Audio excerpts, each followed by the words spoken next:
He is not talking about God. He is just talking about some kind of natural forces moving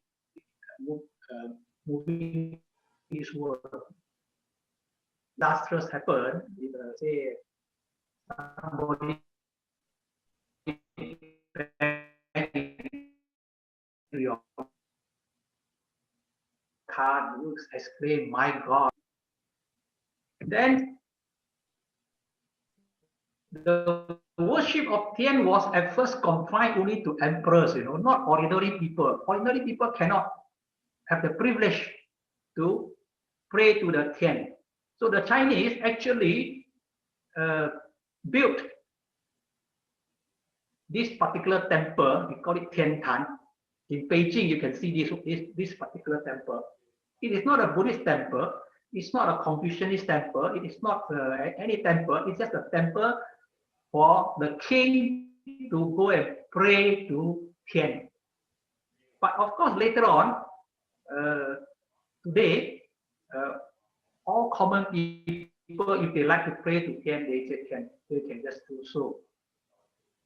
And the king or the emperor say he wanted to go out for hunting, there were common out to do hunting on that particular day. He would probably ask Tian for advice, for guidance, and there must be a way to communicate, isn't it? How do you communicate? Or let's say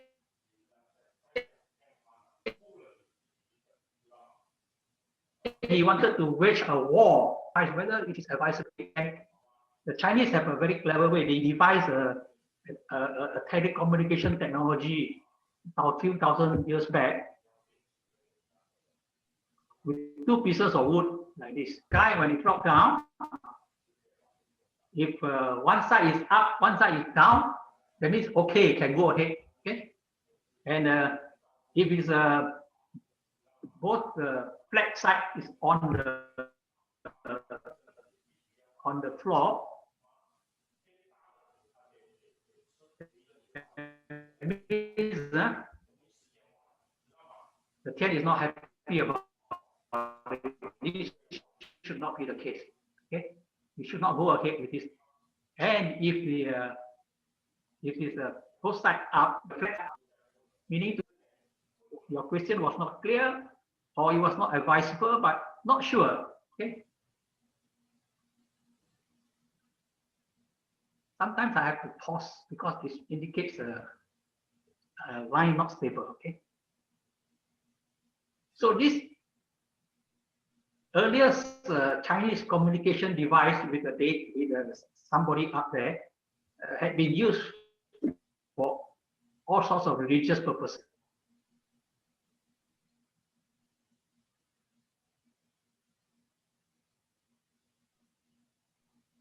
Now, what is folk religions and ancestral worship? So we need to know about the folk belief of the Chinese. 1,000 years ago, when civilization first began in the Huanghe Valley, the Chinese already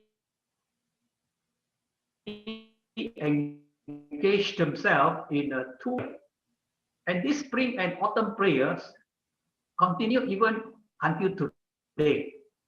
Today, if you go to a Chinese ancestral's house or zhongsi, they would at least carry out two major activities a year. Most of the time, no activity, nothing. But at least all the clan people, let's say people of the same surname, they will gather together in that particular zhongsi or ancestral's house and have this spring and autumn prayer. So it was believed that the spring and autumn prayers was the Huanghe Valley. And by the time of the Zhou dynasty, the Chinese, in their folk belief, have actually classified. We know how to categorize. We already classified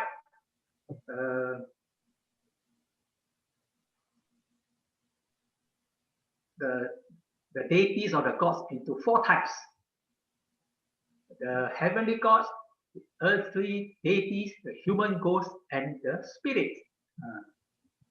Now you look at the heavenly gods. Heavenly gods refers to all those unknown power in the sky. The thunder, the lightning, the rain, the wind, the sun, the moon. And sometimes you can see such temples erected for, let's say, thunder and lightning gods. In Malaysia, the place I'm living now,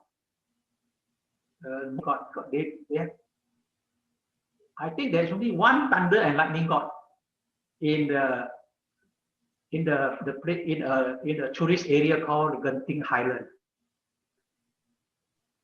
But you can see some moon, or something like that, and then you have some temple for sun, Taiyang Gong Gong.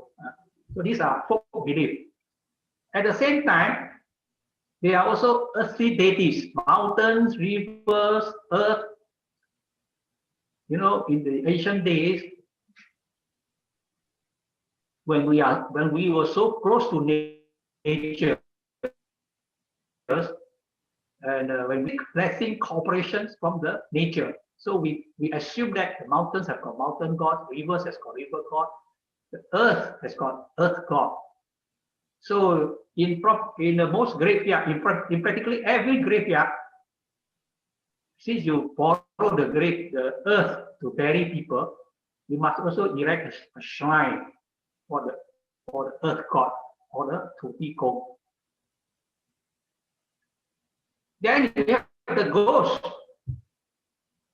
When we talk about ghosts, most of us in our mind is some kind of something bad, something not so good. But conventional Chinese belief, ghost is just another category. It is not something bad. It's called 人鬼. Meaning to say, when we die, we become ghosts. Human beings, when we die, we become ghosts. And people like Confucius, when he dies, he becomes ghost. And Quan Gong, he becomes ghost. So all these people, especially the heroes, we would worship them. Then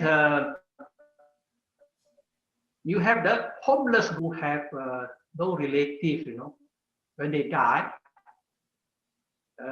before they are being reborn in another somewhere, they have nowhere to go. They were just hanging around. So the Chinese, especially during the 15th day of the 7th lunar month, there is a ghost festival. See, the Chinese are very clever. We have even a festival for the ghost. The ghost would be released from they were living, from the hell that they were living. They would be able to come up for a holiday on this particular earth. The Chinese would offer food for them along the streets.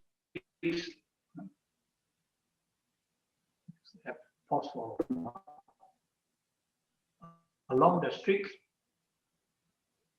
to take care of this homeless ghost. So, and to make sure that they also have some money to spend. So in a way, the Chinese are the cleverest people,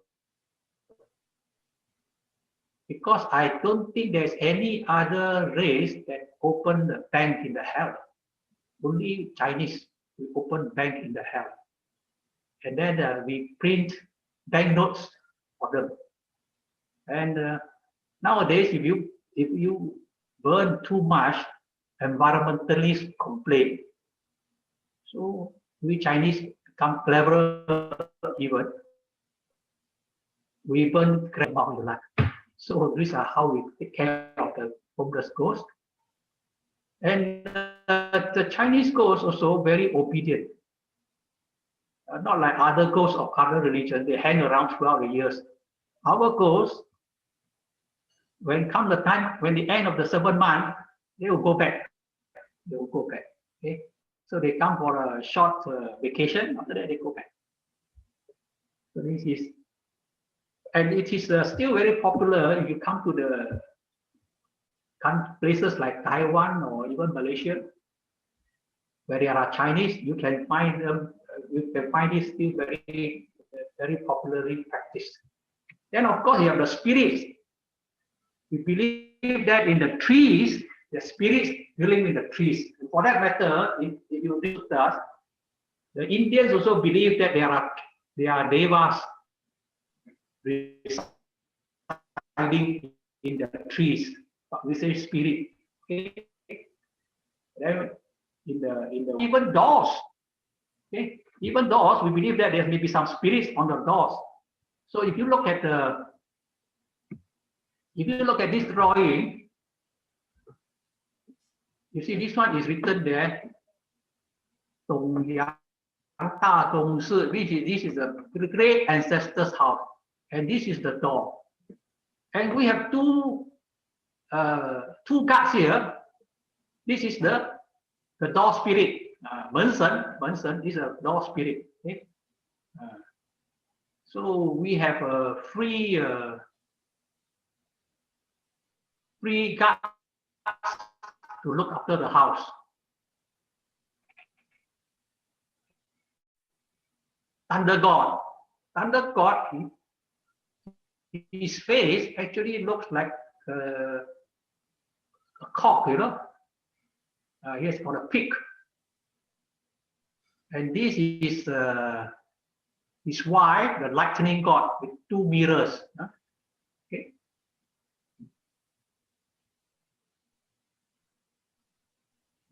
Then this god, everybody knows. If you look, everybody should recognize that this is called Quan Gong, very popular. Okay, there are two ways to portray him. One is he's holding this called Quan Gong Tao. This is the big knife that he's holding. Okay, and this one he is reading a book. Judging from the way the image is portrayed, I believe he has got eyesight problems because he has to hold his book very far away. Okay, so and if you go to Quan Gong Temple, you will see him either this image or this image. Now, folk beliefs and the concept of Tian. It is common practice in all primitive societies. It is not only among the Chinese. If you look at all primitive societies or all ancient civilizations, people believe in all these kind of natural gods or gods of certain tribes, certain clans. So we call this folk beliefs. And it's to relieve the fear of the known, of the unknown, and to seek protection from the unknown. So if you don't understand how the flooding of the water could cause, then you pray to the river god. Okay, and this is absorbed into later belief system and at times even further developed. You know, this is now quite commonly absorbed into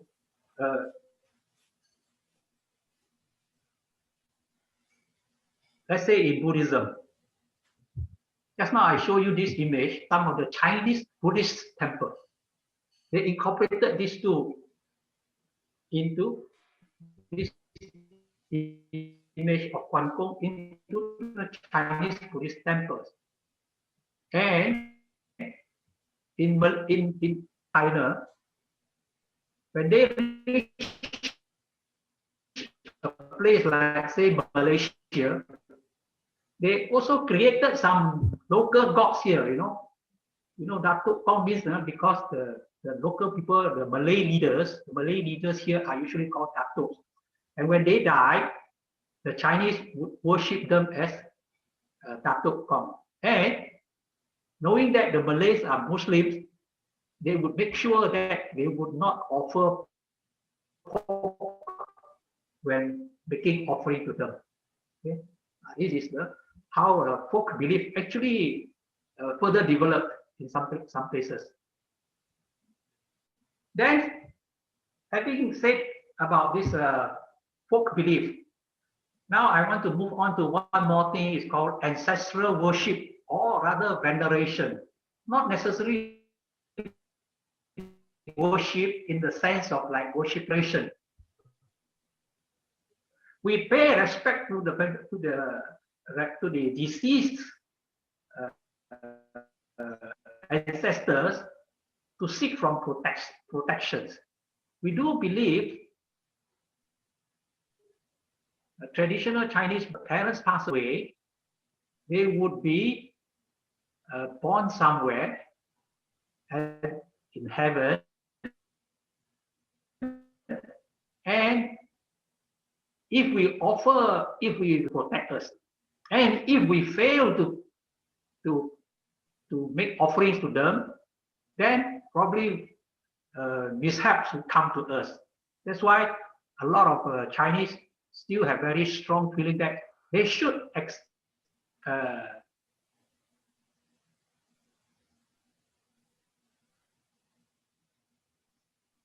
worship their ancestors.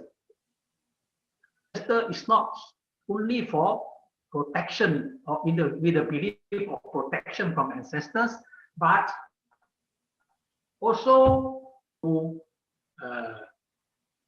our ancestors, to our parents, and out of love and respect for them. And in traditional Chinese family,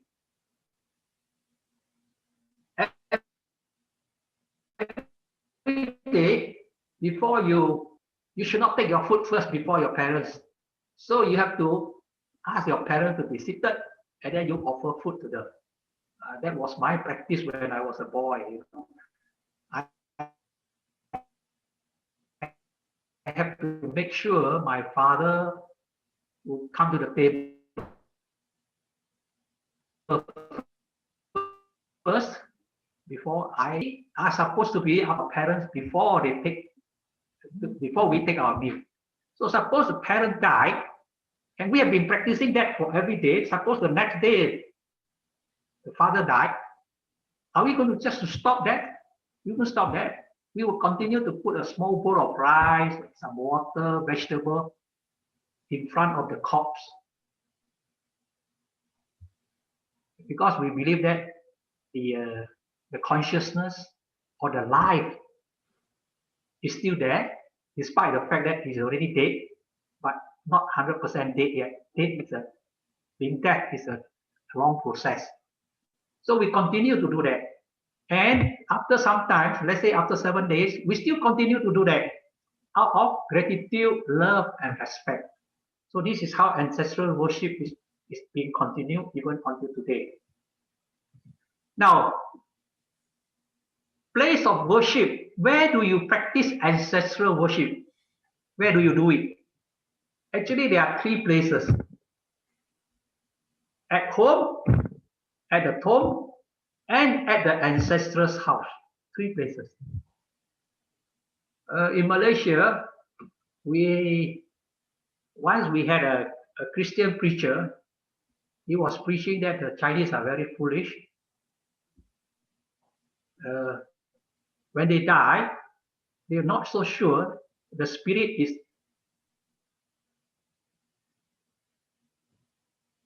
either in the house or at the tomb. The Chinese spirit have to be split into 3. Otherwise, they do not know where to go. So my answer to him is, the Chinese are not stupid. You are stupid. Even a normal person like me, we can have 3 houses. Why should I split myself into 3? I can have 3 houses, but I'm still one person. I can move from place to place.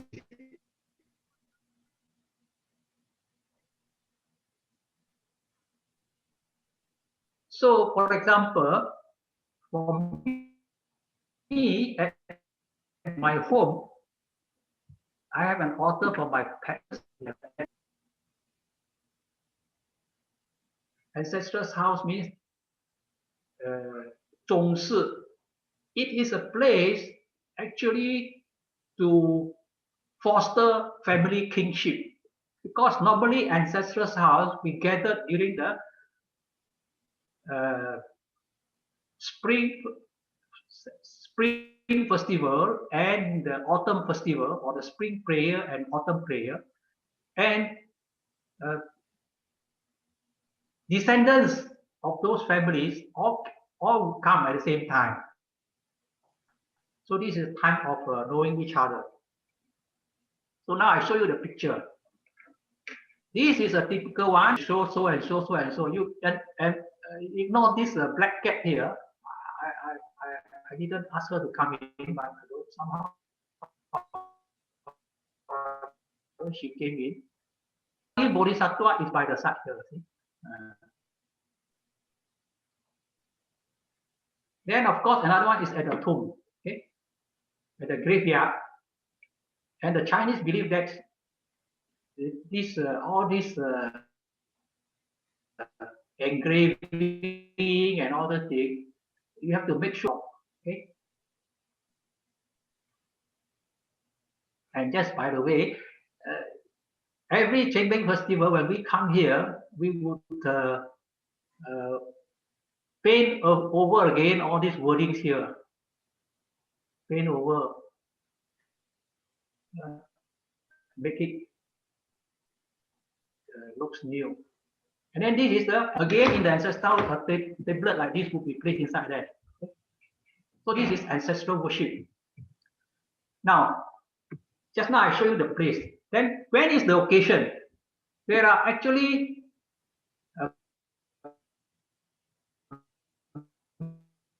major occasion is during the Chengbeng festival, month of April. More or less the same time as the offset. The Chinese will go to the graveyard, clean up the graveyard to clean up and maintain it, and then to make offering day there. And then also another one is during the date anniversary. But date anniversary, you don't have to do it at the graveyard. You can do it at home. That's why we need 3 houses, one at the tomb yard, one at home. Okay. And then the other one is spring and autumn festival. That one you do in the ancestor's house. Okay. So these are the occasions when we perform ancestral worship. Question often asked is, during ancestral worship, we offer so many things. Usually we offer good food. You know, you look at here. Here, this one is very simple, just this one. But if you look at this particular one, unfortunately, is covered. There are many things: roast pig, roast chicken, barbecue chicken, and whatnot. What have you? So people often ask, do they get what we offer? Now, the question is, do they really get what we offer? The emphasis here is, we should do our part. It's not important whether they get it or not.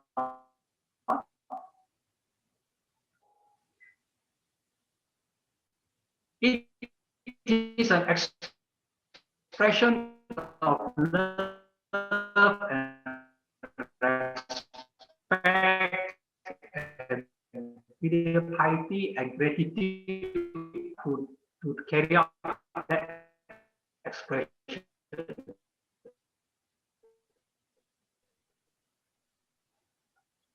It's immaterial whether they receive that or not. In fact, all kind of person they are actually something very beneficial.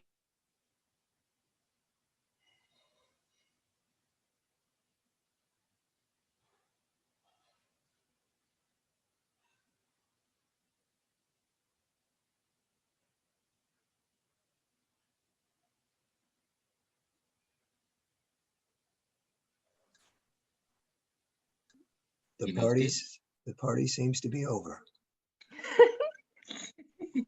It's too much chat, maybe, huh? This is rough. How do we give him a stronger signal? Is there some kind of... Don't know. Is No, there a prayer? there we is can no do? such magic that exists. Even I if would we make, pray to we have to pray to our ancestors. yeah, I would make Very lots of money. Yeah, he's The back. internet gods. Isn't there some kind of signal boosters? No, not in the essence that, or in the sense that you think. So I think it's a function of the time of day over there. he's back on. Chuhong, your mic is muted. Oops. Yeah. Can you hear me now? I'm back. Yep. Hello? Yeah, we can hear you. Can I continue? Yeah, I can hear you. Yeah, go ahead. Yeah.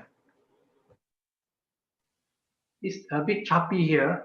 I can't hear you clearly. We can hear you very clearly.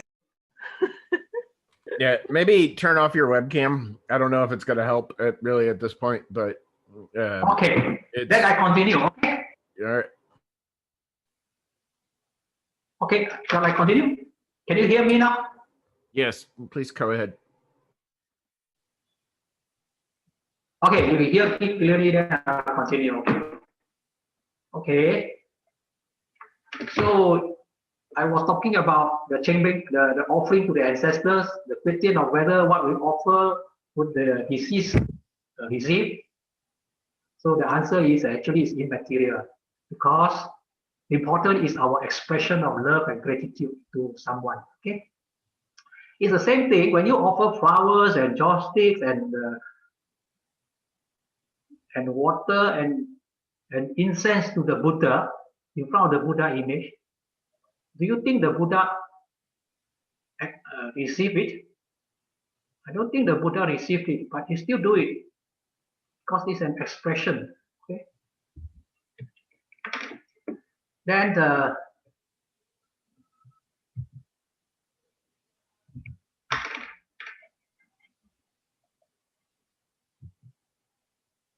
ancestral worship in Buddhism. Sorry, are you all still with me? We're with you. Chuhong, can you turn your webcam off and then share your screen though? Here, actually, if you need help, I can turn your webcam off for you, but then go ahead and share the PowerPoint. Turn my webcam off? What do you mean by turn my webcam off? Here, Okay. I'll get it. There you go. Now go ahead and just share your screen, your PowerPoint presentation. Okay, now PowerPoint is here now. I will continue to share PowerPoint. But the point is, if you can't hear me, somebody got to prompt me. Otherwise, I'll continue to go on and on. Okay. Well, if we can't hear you, we'll let you know. You will let me know, okay? I can't see his screen. It's because he hasn't shared it yet, Lee. Okay.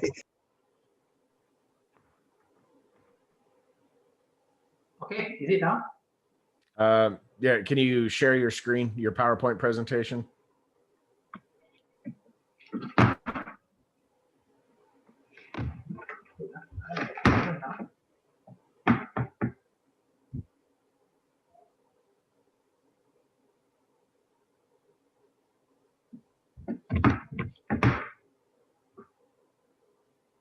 I think it's about time to take a break, and then we can fix the problem. I don't know about fix. You got a lot of hope there. And there's one question I would like to ask is ancestral worship compatible with Buddhism? Many newcomers to Buddhism, after learning Buddhism for some time, they come to the conclusion that we Buddhists should not practice ancestral worship. We should be only worshipping the Buddha. But is this correct? Now, let me tell you a story to put this in the correct perspective. During the time of the Buddha, there were a group of monks who were staying next to a graveyard. And people came to those graveyards to make offerings to their deceased relatives. And usually they would leave behind the food. And these monks would partake the food without asking permission. They would take those food. And after some time, they became so fat, so fat, so plummy that some people began to say that probably these monks ate the meat of the dead people. So this news spread. And when the Buddha heard this,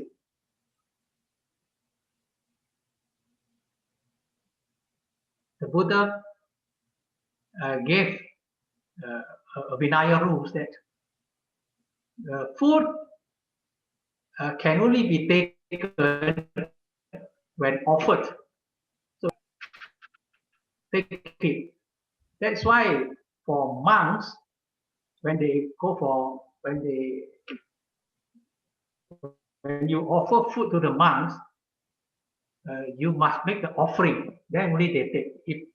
If not, they won't take, because that is a Vinaya rules now. So the Buddha made that Vinaya rules so that those monks would not simply take away the food people offered to their dead relatives. So from this story, we know even during the time of the Buddha, people make offerings to dead people. And there was no record to say that the Buddha forbid offering of food to the dead people. So ancestral worship, to me, it is still compatible or acceptable in Buddhism. Now, apart from ancestral worship, the next thing we need to know is about Confucianism. This is the photo of Confucius. Okay,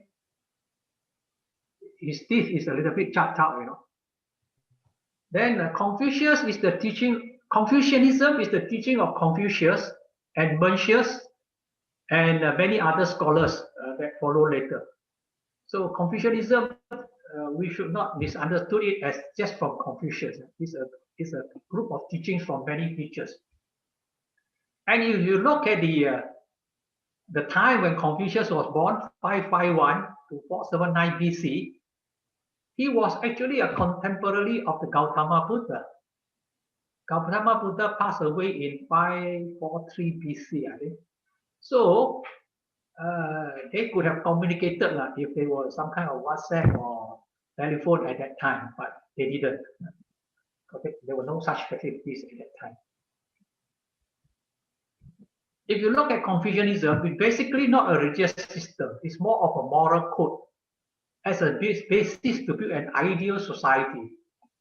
It was during the period of a warrior period where there are many countries fighting each other in China at that time. And Confucius was moving from one country to another, trying to preach his political ideology to the rulers, to the kings. So he was preaching his ideas and to those kings. The basic tenets of Confucianism is based on the concept of do not do unto others what you do not wish others do unto you. It is what we call the golden rule today. Golden rule. Do not do unto others what you do not wish others do unto you. So with this principle, Confucius advised people to do three things: kindness, justice, and propriety. Then later on was added by later scholars, wisdom and trustworthiness. So the whole idea is by practicing these virtues of kindness, justice, propriety, wisdom, and trustworthiness, you will become a noble man, or what we call 君子, a noble man, not a small man, 小人, or mean man, not a mean person. So if you look at these five things here: kindness, justice, propriety, wisdom, and trustworthiness. A monk, a Buddhist monk, actually equated these five to something like equivalent to what we have in Buddhism, the five precepts. To have kindness, we should not kill. Okay? To be just to other people, we do not steal their things. to follow the proper manners and customs of society, to not commit adulteries, not to drink, to develop wisdom, and not to steal, to create trustworthiness. So Confucius' philosophy is about politics, and his politics is about righteousness. And he said, if you set an example of righteousness, wouldn't others follow? So Confucius actually advocated righteous politics. Okay? But actually, he was a failed politician, unfortunately. But doesn't matter. He eventually became a well-known scholar with many students following him. So failed as a politician, but quite a successful educator.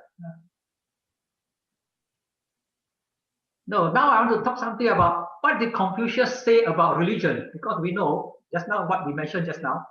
We are talking about present life, you know. Then how about people at that time? They were praying to ghosts, praying to God, and things like that. So when people ask Confucius about death, Confucius' answer is, we do not know the affairs of human beings. How could we know the affair of ghosts? Not knowing this life, how could we know about death? Okay. So his famous words, 未能是人焉能是鬼，未知生焉知死. So from here you notice Confucius was not so bothered about the other world. He is only bothered about this life. And when people fell sick in those days, they would normally pray to gods and ghosts. But when Confucius fell sick, he refused to pray to gods or ghosts. And he refused to talk about magics or miracles and gods and ghosts. So obviously, he was only concerned about this earthly matter, not so much about the other world. But one thing is we have to know, Confucius actually mentioned that to treat the dead as if he's alive, that is the highest filial piety. 视死如是神孝之至言. And because of this, Confucianism actually is associated with ancestral worship. Because Confucianism actually encouraged ancestral worship. And if you read the Annals or the Lunyi, there are many parts in which Confucius mentioned about how we should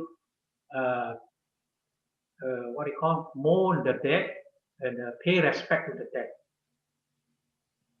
So because of that, actually, Confucius, after he died, he was actually under the category of human ghosts. Temples were built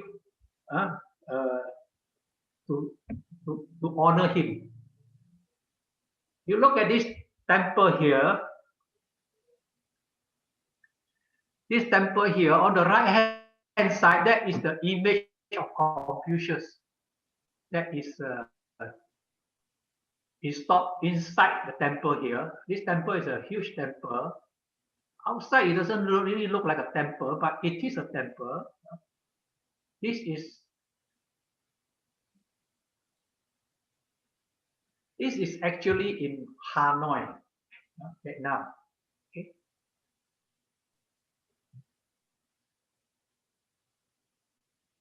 And this I also visited before, Japan.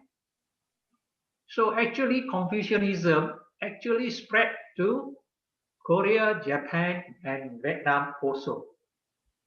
And you see all these statues are the disciples of the Confucius, the main disciples.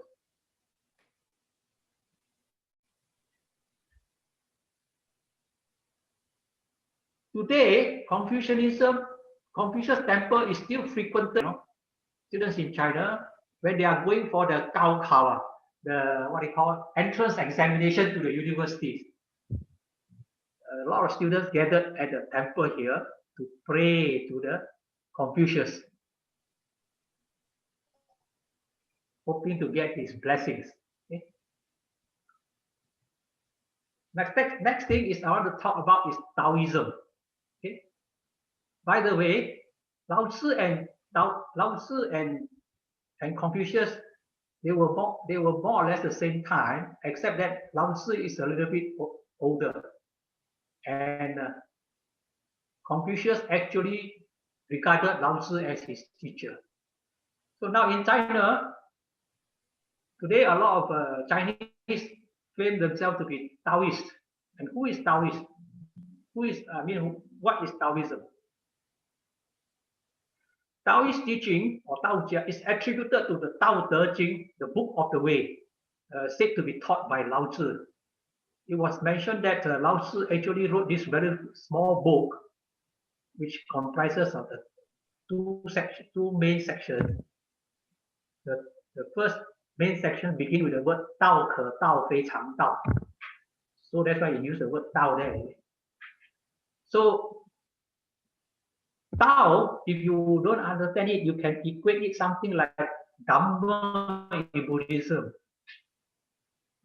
So it is the natural law operating in this universe. And Lao Tzu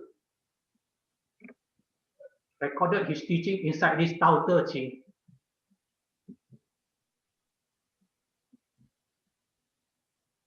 Now, Taoism is both a philosophy and a religion. It emphasizes doing what is natural and going with the flow in accordance with the Tao. A cosmic force which flows through all things and binds and releases them.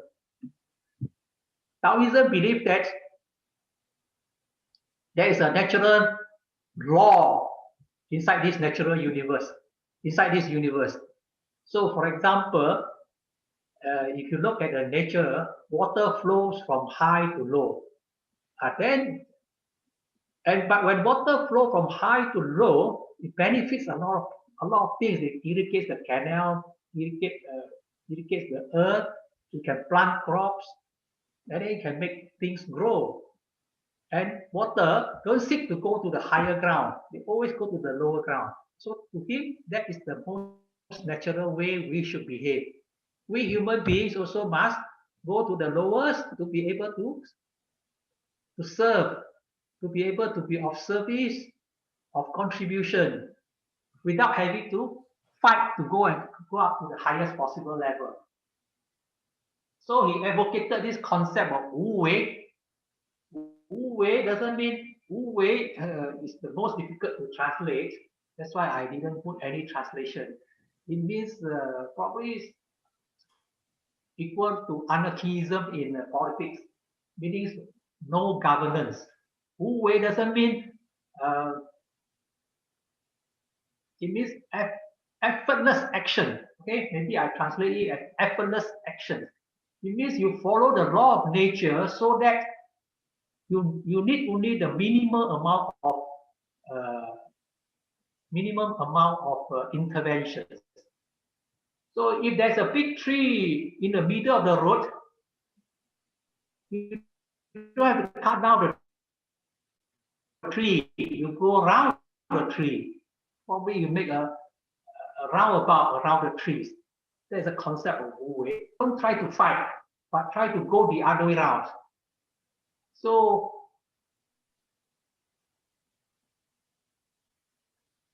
if there's a robber in front of you, you don't need to go and fight with him. Just take another way and go somewhere else. That is Taoism. And so, for example, it is mentioned by in the Tao Te Ching, the highest virtue is like water. What do you mean by the highest virtue is like water? The example, it can be very deep.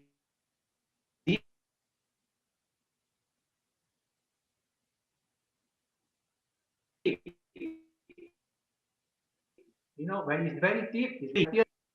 So don't try to show off, don't try to be too clever, but silly a bit. Okay. Then this is, for example, water and stone. Water is soft, stone is hard, but water drop by drop can eventually penetrate a stone. Okay. Man is supposed to be hard, strong. Women supposed to be soft, gentle. So if a couple goes out, and if you meet, say, a bulldog, and the bulldog was to charge at you, well, the woman being soft and gentle would hide behind the man. The man being strong, he would be in front to face the bulldog. So who will be in trouble? So soft is actually better. Okay. But interestingly, Taoism actually is not founded by Lao Tzu. Lao Tzu became his founder without knowing that he actually became the founder of Taoism. Because Lao Tzu was around Confucius' time during the 6th century BC. Then it was only around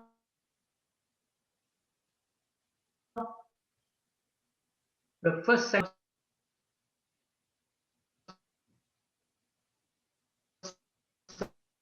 surfaced, and like their sort of their Bible, and then bringing in the so-called yin yang music, yin yang teachings at that time, incorporate it all to become a Taoism. And you know, in Taoist practices, when they perform rituals, sometimes they have a bamboo sword, and they are the Taoist priests usually would perform their rituals by writing something on this kind of paper, and chalk and things like that. And this is supposed to have some magical power. So people will go to the Taoist priest. The Taoist will do chanting and write something, and then this will be kept by the devotees as a kind of blessing, or sometimes burn into ashes and mix with water and then drink to take it as like a medicine. Well, some would say this is very superstitious, and may not be this. If you notice that all the early religions, they sure have some rites and rituals, and their rites and rituals always using the simplest elements available at that time. What are the simplest available elements at that time? It's either the earth element, the water element, the fire element, or the wind element. So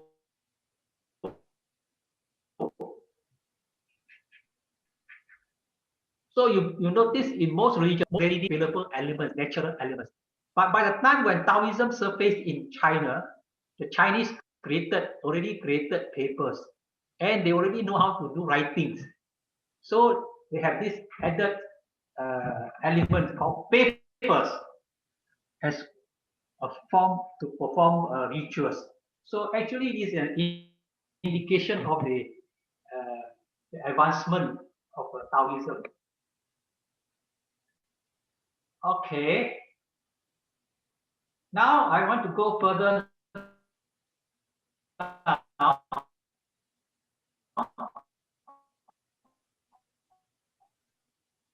Apart from the other three, Confucianism came into China.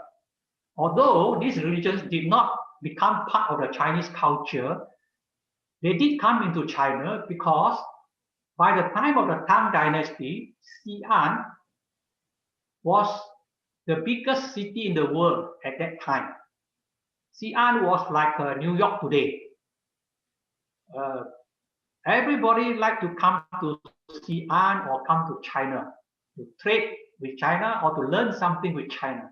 Even Prophet Muhammad said, we must learn even if we have to go to China. It was the first quotation mentioned by him. So you can imagine China was very great during the Tang Dynasty. And all religions try to penetrate China. If you can penetrate China, it's better than you do anything else. So everybody came. Christianity came and Islam also came. Christianity as early as the 7th century AD arrived. And there's a tablet in the 8th century stone, you know, this tablet to indicate that Christianity is called Jing Jiao at that time, huh? Jing Jiao. Not Jing Jiao. In those days, it's called Jing Jiao. He recorded that Christianity reached the Tang Dynasty capital Xi'an in 6 worship and to pray. Okay. And then by 845, the year 845, Emperor Wuzhong got very fed up with all the religions. He actually persecuted Buddhism, Christianity, Zoroastrianism, etc., and banned all of them and confiscated their properties. So Christianity and Buddhism and Zoroastrianism all suffered. Zoroastrianism means fire worshippers. This is the oldest religion that is still surviving in the world today, that originated in in Persia, originated in Persia or Iran today. In the year 906, a monk reported that Christianity is extinct in China. The native Christians have perished in one way or another. The church has been destroyed, and there is only one Christian left. There is no one Christian left in the land. 986 during the Tang Dynasty. But then again, Christianity came back in the year 1582. The Jesus priest came during the time of Ming Dynasty around 1644 by the name of Matteo Ricci. This is a very famous man, and if you talk about Christianity to Asia, you cannot miss this man. He is an Italian churchman, proficient in astronomy and mathematics. He was even allowed to enter the Forbidden City, the first foreigner to be allowed to enter the Forbidden City, and he was even considered or appointed as an officer in the Chinese court. So he was one of the earliest, and in fact, he converted some of the officers into Christians.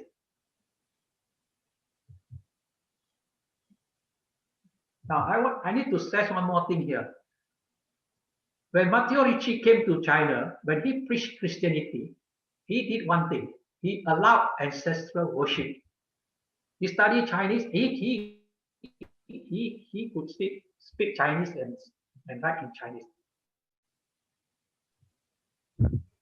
He understood the Chinese culture very well. Therefore, he allowed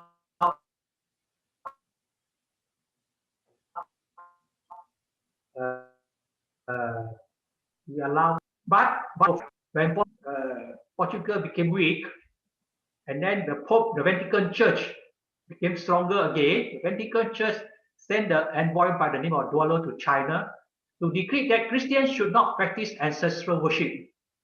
And this is where the trouble started, because when the Pope sent this envoy to Duolo and he came to Beijing to meet the Emperor refused his request. But despite the Emperor refused his request, he openly decreed that Chinese Christians should not practice ancestral worship. And for that, the Emperor put him in jail. And that made the Vatican Church very angry. And subsequently, the relationships between Vatican and China became worse. And that also became a problem later that led to wars and things like that. Now we go on to Islam. Islam, Muhammad 571632 is around the time of the beginning of the Tang Dynasty. Now you look at the Islam, they also came by road through Chittagong area. Chittagong is today somewhere near Bangladesh, and enter into China. And again, Sa'ad ibn Abi Waqqas again came to China for the third time after the Caliphate Ottoman asked him to lead an embassy to China, which the China emperor received him warmly, and a mosque was built in Canton, the first mosque in the country, in memory of the Prophet.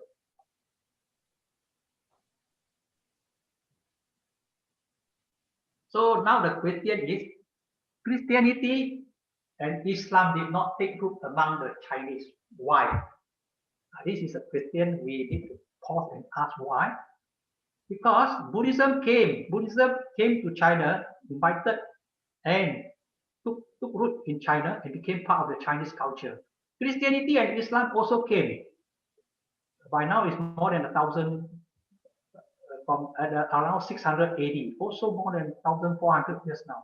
But why they did not become part of the Chinese culture? My analysis is mainly because of their exclusiveness, refusing to assimilate or integrate.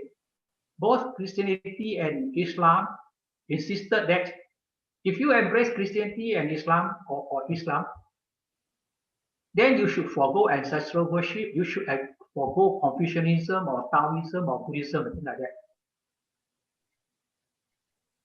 But to the Chinese, I can have an odd leader. I can put Guan Gong by the side. Well, if you allow me to put Jesus Christ by the side, I would accept. But if you say I put Jesus Christ, I cannot put the other images, I cannot accept. That is the Chinese culture against Han and the Chinese. Another reason is because the Chinese have already very strong culture and religious tradition by the time of their arrival. By the time the Christian and Islam came, Chinese culture and their religious tradition is already very much well developed. And when the culture is very well developed, the religion is very strong, they will find no reasons to accept another religion. And the third reason is Buddhism, Confucianism, and Taoism somehow or other could coexist because the differences in them is much less. They don't have to quarrel over the one mighty God that they need to worship. They don't have to quarrel over that. Taoism didn't talk about, Taoism did not emphasize on the one God that you must worship, neither Confucianism. And Buddhism also did not talk about that. So somehow or other, the etymological conflict is much less. So they could coexist better. But that does not mean that they never had conflict. In fact, the three religions had a long history of competing, not fighting, but competing with each other throughout the history of China.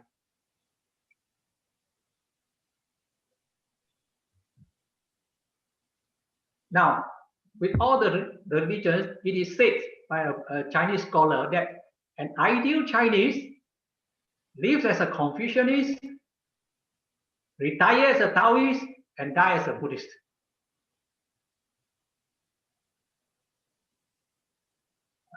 Corey, are you all with me? Yeah, I'm here. Yeah. Because I can't see anybody, I must make sure you all are still listening. Oh yeah, your audio quality is improved slightly. So yeah, I think we're okay, doing pretty good. Okay, I'll continue. Okay. Though there's a joke that a typical Chinese or an ideal Chinese lives as a Confucianist. When you are living, you are engaged into this life, you try to work for the society as a Confucianist. When you are retired, you live with nature, you become a Taoist. And when you die as a Buddhist. You get monks to chant and to send you to a better world. This is actually a description of Chinese probably about 100 years back. Today, with so much social changes, This is not really not the case now. Most Chinese today, while professing that they practice a religion called Chinese religion, which is a synthesis of Confucianism, Taoism, Buddhism, folk belief, etc. They are actually non-theistic in nature. That means they do not talk about God at all. Only thing is, when they die, they choose to die as either Buddhist or Taoist. That's all. Because when they die, there are only two types of priests available: Buddhist monks or Taoist priests. So if Taoist monks come, then you die as a Taoist, and if Buddhist monks come, then die as a Buddhist. It's only for ceremonial purposes. So, but for all intent and purposes, a lot of this type of Chinese, when they fill up their forms to declare their religious affiliation, usually they would fill up as Buddhist. The former Prime Minister of Singapore, Lee Kuan Yew, he said he is a nominal Buddhist. Nominal, he said, I'm a nominal Buddhist. Because it means he's a namesake Buddhist. But I observed that when he died, he actually died as a non-theist, because in his funeral ceremonies, there was no monk, no priest, nobody, nothing. Just some flowers there, and people just come and bow and leave. That's all. So with these social changes today, while we say most Chinese are Buddhist, in reality, they are actually just people who have actually no religion.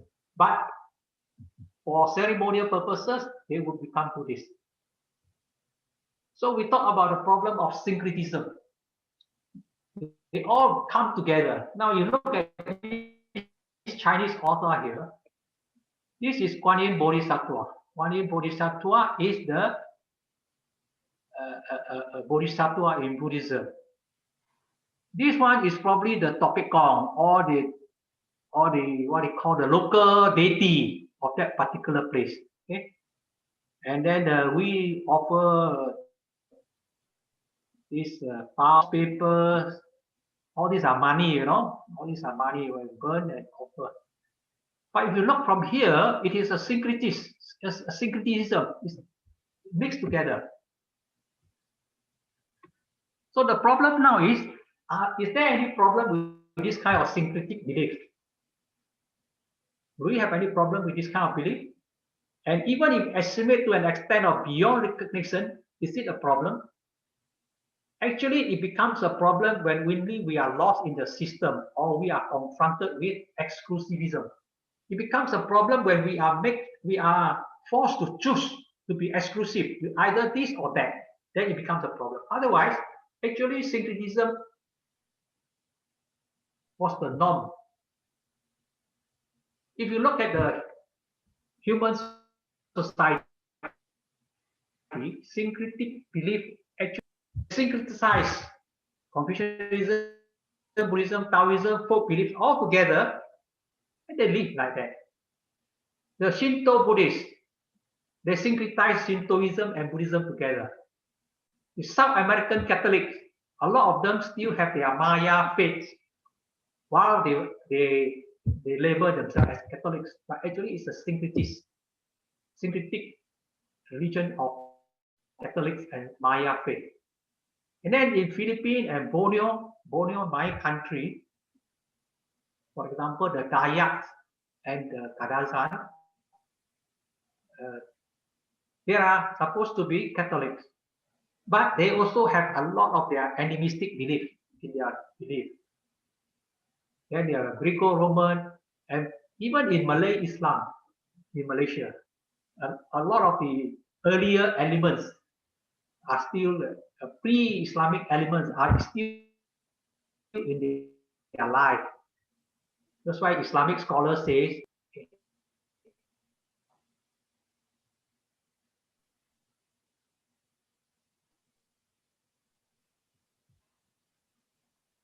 now we look at syncretism.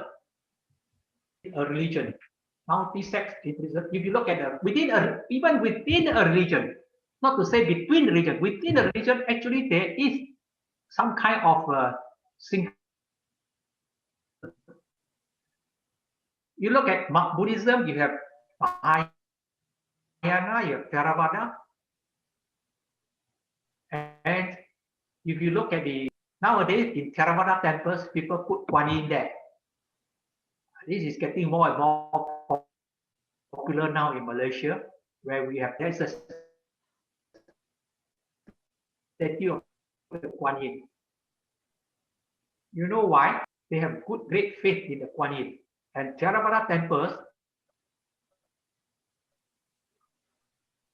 even those run by the site, so that they can collect more donations.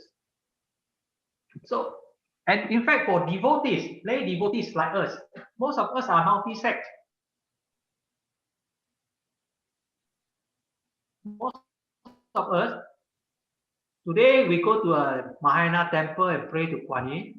Tomorrow we go to a Theravada temple and offer Vajra temple and do some mantras. So we are actually multi-sect followers also. So actually, syncretism was never a problem until the advent of the Abrahamic religions dismantled syncretism. You see, when the Spanish Inquisition insisted that you cannot practice Judaism and Catholic together. You either Jewish or you dismantle. You look at the Christianity in China, I mentioned to you just now, Matthew Ricci. He allowed Catholics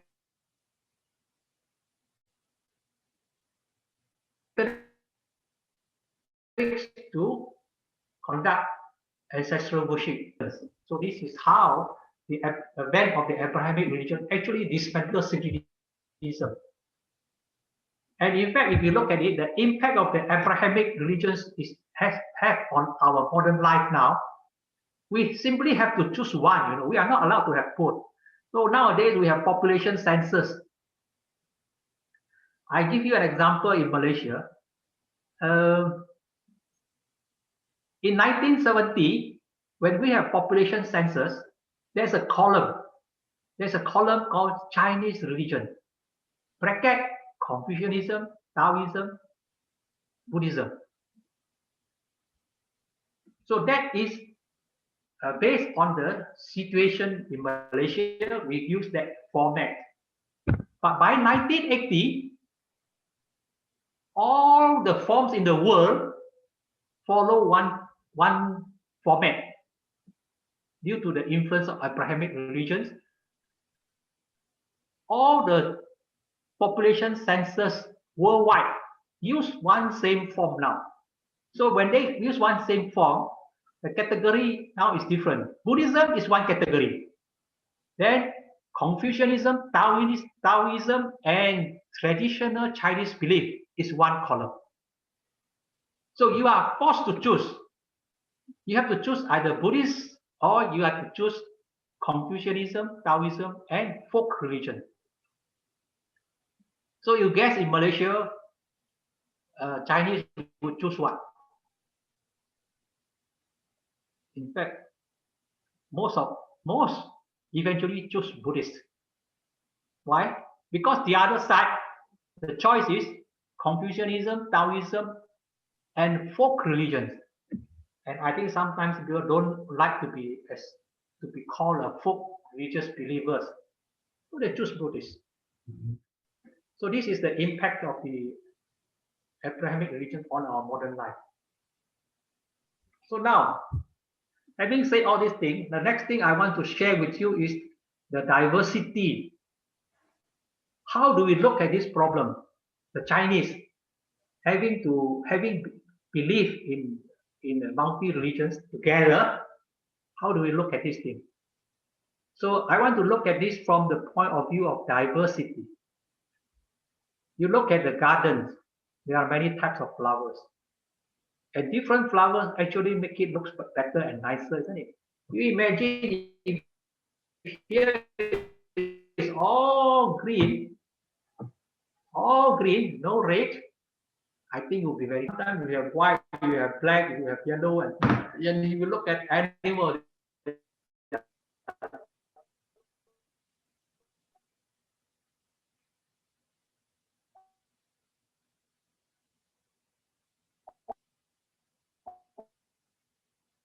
all kinds of animals. So diversity is the of fish, 6,000 species of reptiles, 9,000 birds, 1,000 amphibians, 15,000 mammals, 1 million species of insects, and 300,000 plant species. So you can imagine the diversity. And of course, we human being is supposed to be one human species, billion people on Earth.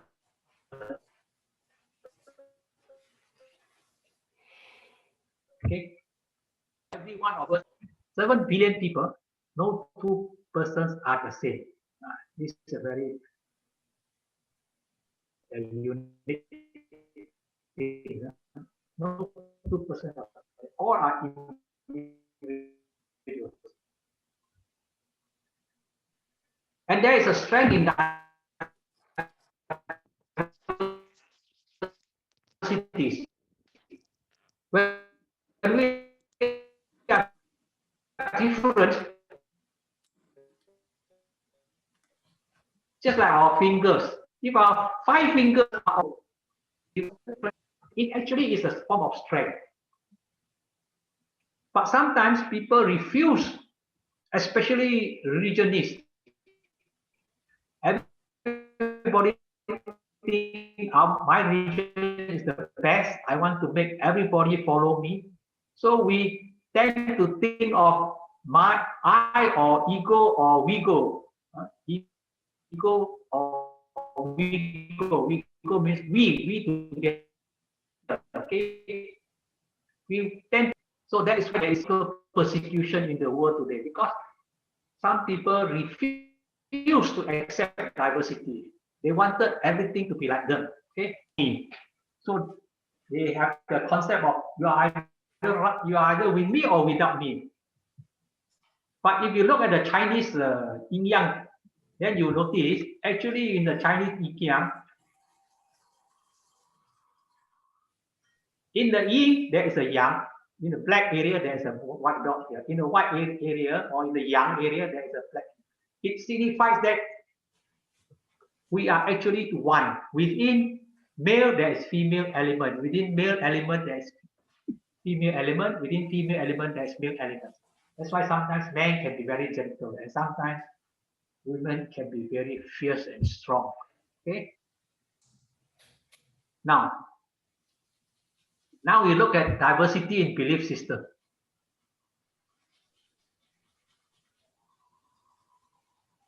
You just look at the statistics here. Today, Christianity 2.1 million, Islam 1.3. Islam by the year 2030 will become the world's biggest religion, overtaking Christianity. Then you have secular or irreligious or agnostics or atheists, that also 1.1 million. Then you have Hinduism, 900 million. Chinese traditional belief, 394 million. Buddhism, 376 million. Then you have Primer, indigenous, African, Sikhism, spiritualism, Judaism, Baha'i, Zen, Shinto, Chao Dai, Zoroastrianism, fire worshippers, and then so on and so forth. So actually, there are many religions in the world, many religions. And within each religion or each belief system, there are subsystems. So you can imagine the diversity. So in terms of diversity in belief system, I would like to divide them into 3 areas for our discussion. Diversity is a diversity in terms of knowledge. Between, say, one religion, Buddhism, and another religion, we have differences of knowledge. So that's diversity. Within Buddhism, Mahayana and Theravada, intrafaith, we also have differences. So this is epistemological diversity.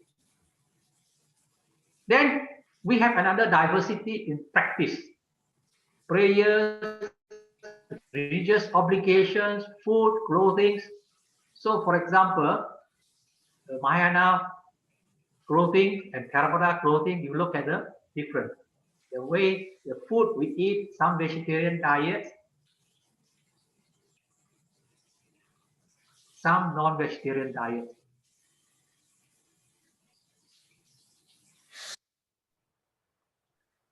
So in terms of practice, Muslims 5 times prayers a day.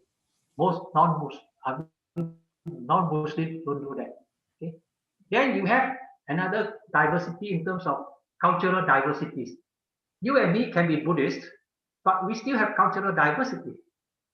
The rites and customs and festivals could be different. So in terms of diversity in practice and cultural diversity, not much of a problem. But there is a little bit of problem in epistemological diversity. Because knowledge is something that you need to reconcile. You know? So how do we deal with diversity? How do we deal with diversity? Number one, there is one approach, we call it the exclusivist approach. This approach believes that the religious perspective of only one basic belief system to be the truth. Exclusivists believe that my religious perspective is the one and only truth. All the rest are not the truth. Okay? And I think a lot of people are like that. They believe that, okay, my religion is the only truth. Okay? The other one is non-exclusivist approach. The non-exclusivist approach denies that the religious perspective of any belief system is superior to other beliefs. That means opposite of just now the exclusive. Now I accept that the religious perspective of another belief system could exist. But there is one more, we call it pluralist approach. This is further than the non-exclusivist approach. This one makes claim not only that no specific religious system is superior, but also make the positive claim that more than one basic belief system are equally close to the truth. That means to say, we accept that other religious belief systems could be also the truth. Okay, this is called pluralistic approach. So let's say if I'm a Buddhist, and I may say, well, Taoism could be also the truth and not inferior to Buddhism, or Christianity could have the truth and not inferior to Buddhism either. So that's called pluralistic approach. So they are basically deal with diversity. And the problem is with exclusivist approach, because this is where a lot of problems arises. Shall we take a break first? Can we take a break? Sure. Huh? Yeah, that'd be fine. Okay.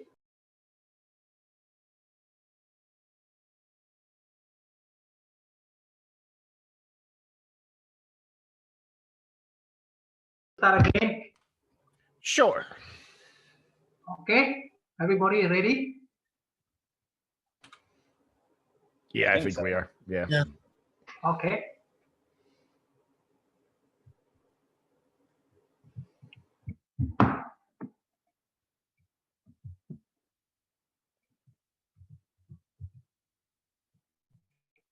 Okay, just I will continue from here. Just now we were talking about how to deal with diversity. To deal with diversity or multiple religions, we have 3 approaches. The one is exclusive approach, the other is non-exclusive approach, and finally you have the pluralist approach, which means we accept that there could be more than one religion that is preaching the truth. So now we look at all these, we look at these approaches. Okay. Now you look at the pluralist approach. which is very common and widely practiced by the Chinese, the Japanese, the Koreans, the Vietnamese, the South Americans. Okay. Now, why we choose pluralist approach? Actually, we choose pluralist approach because it's an a la carte system. It's custom-made approach. You choose what you like to have.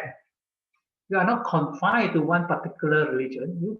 You look at the items at the supermarket of the region, and you find that this particular region or this particular belief suits you. You take that up. So region A suits you, you take A. B also you think is okay for you, you take B. So, and to you, it is a kind of custom-made approach. I take what I want. Okay, not people give me lock, stock, and barrel one set, and I cannot have other things. Then, to many pluralists, why we accepted so many religions and practiced all of them at the same time is because we feel that it is a very safe approach. All roads lead to Rome. All religions lead to heaven. So we think if we follow all the religions, we have a safer assurance that we will go to heaven. Safer. But of course, there is another reason. There is no need to talk about whether we like it or not. It's a tradition given to us. We inherited that traditions. Our forefathers have that way of life. We follow that way of life. And you must understand, not everybody in this world are so concerned with searching for the truth of looking at life from the religious perspective. They just want to follow what their forefathers have done. It makes life more peaceful. But there is a problem. There is a problem. We call it the dilemma of epistemological reconciliation. Meaning to say, let's say I accept region A. Region A says this earth is created by this God. Then I also accept region B. Region B says, no, earth is not created by God. Earth existed since time infinity. It existed by itself all the way. So these two are not the same. How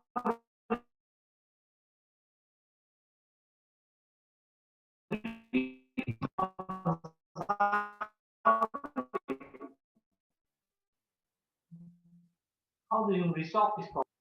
Philosophers of our present time, the British philosopher,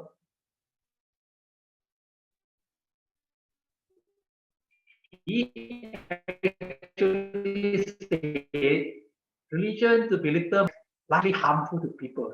He believed that religion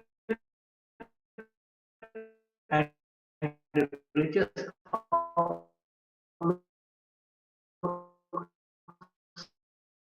serve to impede knowledge and foster fear.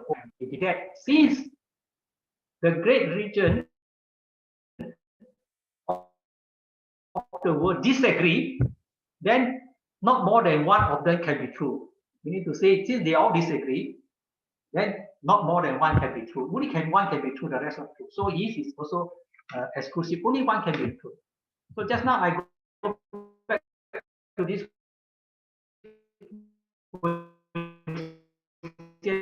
of epistemological reconciliation. If there are conflicts in the actually they can resolve this very easily. Resolved by this famous quotation from Rigoberto Menchú. Rigoberto Menchú is a Nobel Prize laureate from South America. Okay? Two ways of intense prayer and belief from them. The creators know how to deal with that. Okay? Meaning to say, as a pluralist, I accept all the religions, whatever conflicts you have in preaching, that's not my method, my concern. Let the creator or the God, whoever, to solve it. That's not my problem. Okay.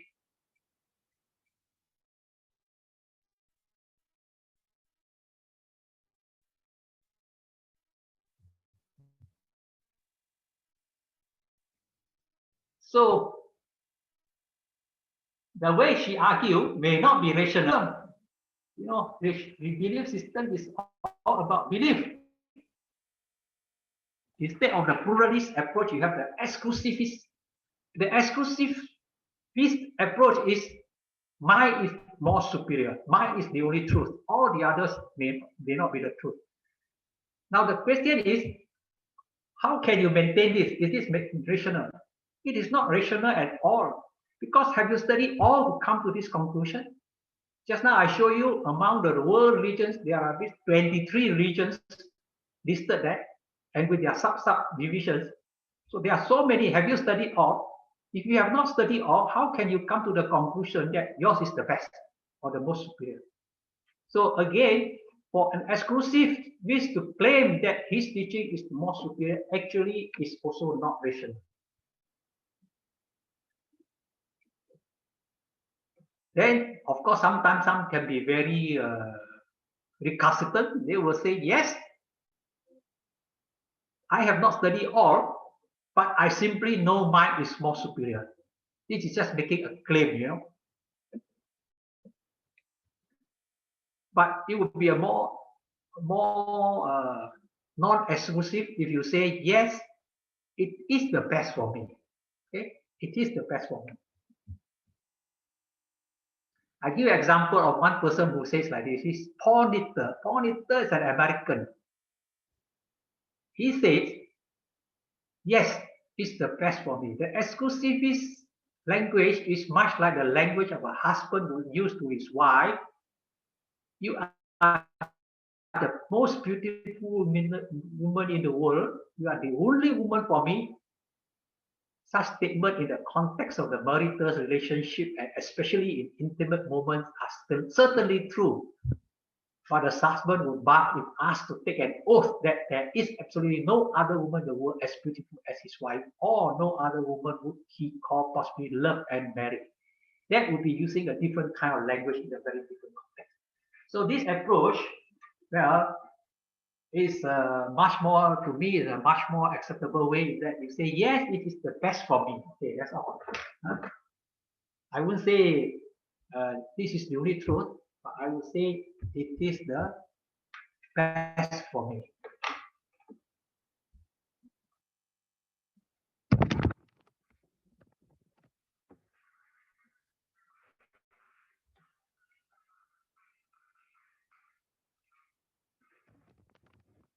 Okay, we go on. Now, we as a Buddhist now, we have to look at this issue of syncretic religion or pluralistic belief. You look at Dhammapada verse 273. It says, of path, the path of 8 constituents is the noblest. Of truth, the 4 noble truths are the noblest. Of the Dhammas, the absence of craving is the noblest. Of the 2-legged beings, the all-seeing Buddha is the noblest. So if you look at this verse, actually Buddhism is quite exclusive, isn't it? Exclusive in the sense that, you know, you talk about the path, you talk about the 8-fold noble path is the noblest. You talk about the truth, 4 noble truth is the noblest. We claim to be the best, the most superior. In a sense, then we are exclusive in this sense. Again, in Dhammapada verse 274, he says, this is the only path, and there is no other for the purity of vision. Follow this path, it will bewilder Mara. Again, it's emphasized on this is the path, the only path, and there is no other than for the purity of wisdom. Okay. Then, but Majjhima Nikaya 94, you have something more interesting, more appropriate here. It says, if a person has conviction, his statement, this is my convictions, upholds the truth. But if he doesn't yet come to the conclusion, to the definite conclusion that only this is true and anything else is worthless, to this extent, Paravaja, there is the upholding of the truth. To this extent, one upholds the truth. Now here, in the Majjhima Nikaya 95, it says, if you say, this is my conviction, to that extent you uphold the truth. But you shouldn't go one more to say that this is true and anything else is worthless. So here, it is not so exclusive. It accepts that you only claim what you know as the best. Okay, my conviction.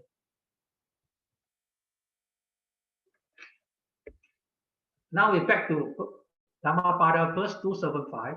Following this path, you will make an end of dukkha. Having myself known the path which can lead to the removal of the thorns of moral defilements, I have shown you the path.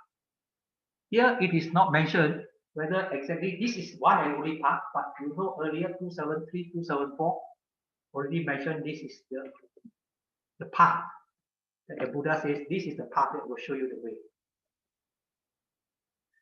So our Buddhist approach, perhaps you all have to think over.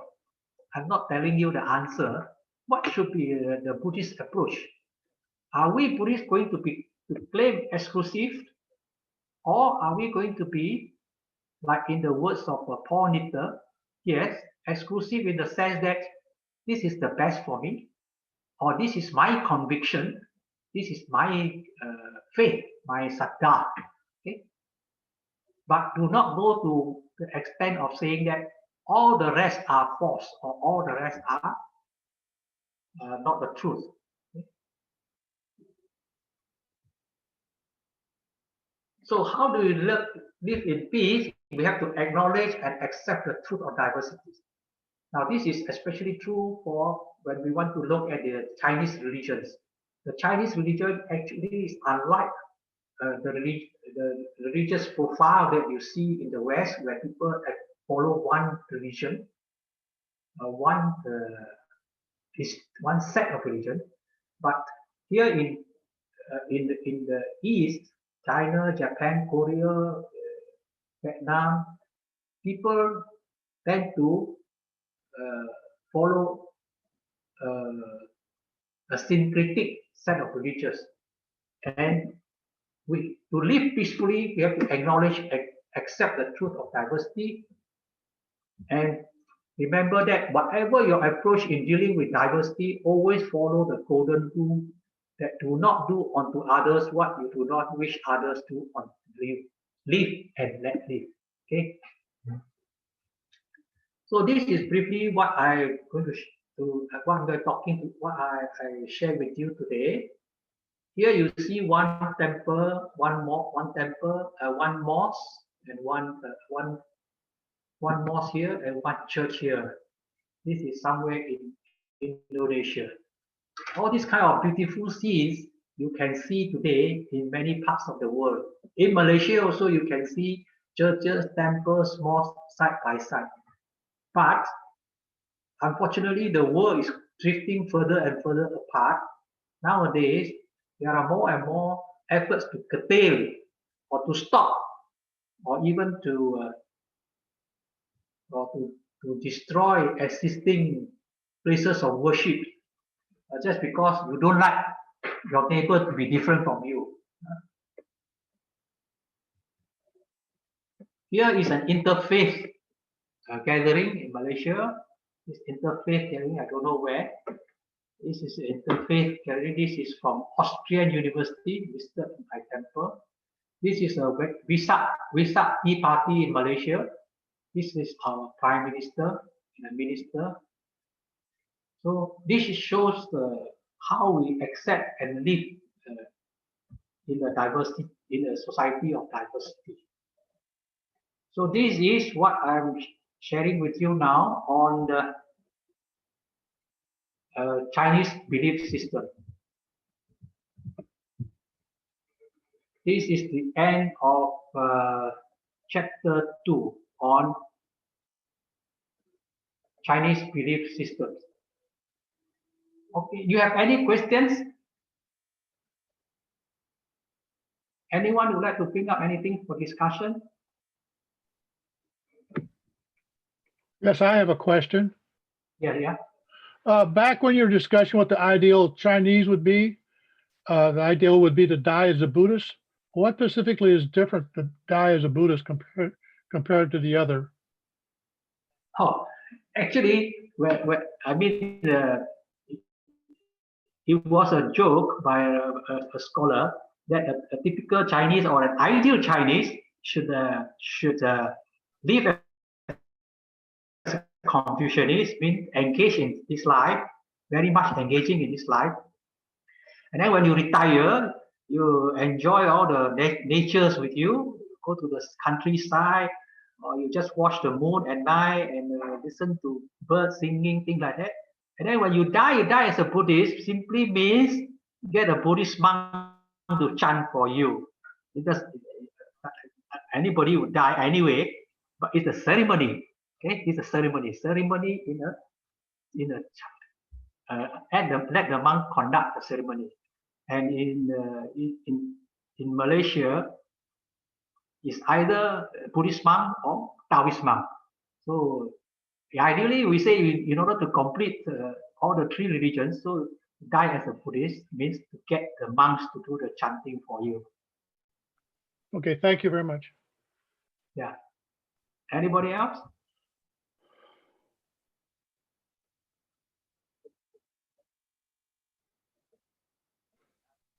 We have another half an hour. I don't know whether I want to start chapter 3, but if you have some discussion, we try to fill up this time. If you have some discussion, you have something that you want to raise. Yeah, teacher, could we talk about the Mangala Sutta? Mangala Sutta. Mangala Sutta Yeah, was where discussed you yesterday, talked right? about. Yeah, Yeah. where you talked about item number 3, skills and Yes. no, the number 2, circumstances and attitude. Circumstances. Number 2. Yeah, number 2 is the verse number. You want me to talk about verse number 2? Not verse number 2. Is it The no, number verse 2 number on, 2 is about no, number 2 on your slide. or number 2. Yeah, on Mangala Yesterday's Sutta. slide, is it? Mangala Sutta, you covered human relationships, circumstances and attitude, skills and discipline, household and occupation, social service, so on and so on. The second subject is that under the Mangala Sutta, circumstances and attitude reside in suitable locality, done merits in the past, Yes. right resolve. That's what she's asking about. Yeah, I don't quite understand about Yes. when you say done merits in the past Yes. and right resolve. Could you explain more on that?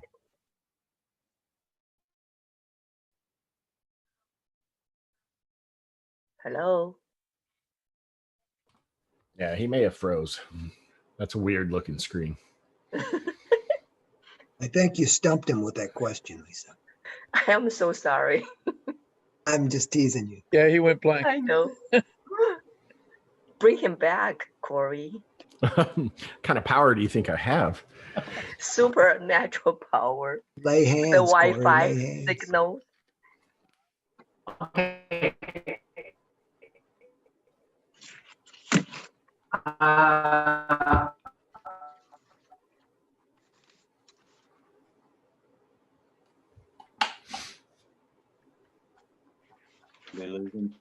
Yeah, he out of the room. Give him see if he comes back.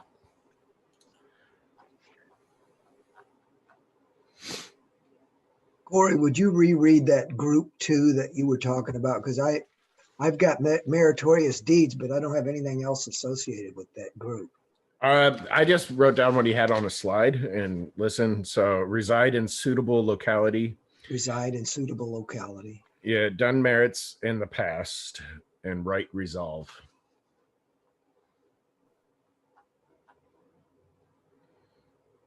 Yeah, I want to know how I got a photo of Confucius.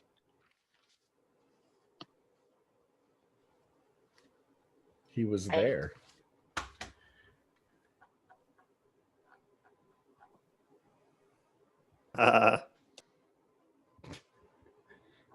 Yeah, I was coughing. I was laughing so hard. Laughing so hard you couldn't breathe. I hope Kong and Shifu could give us the copy of the PowerPoint soon from yesterday and today. It's copyrighted.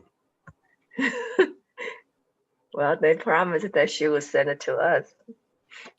I didn't hear the word promise.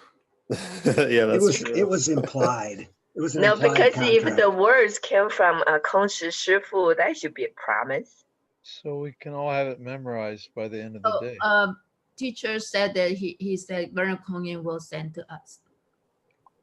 Well, okay. Well, hopefully it will be soon. So we will make sure Kongyan. We'll keep on it.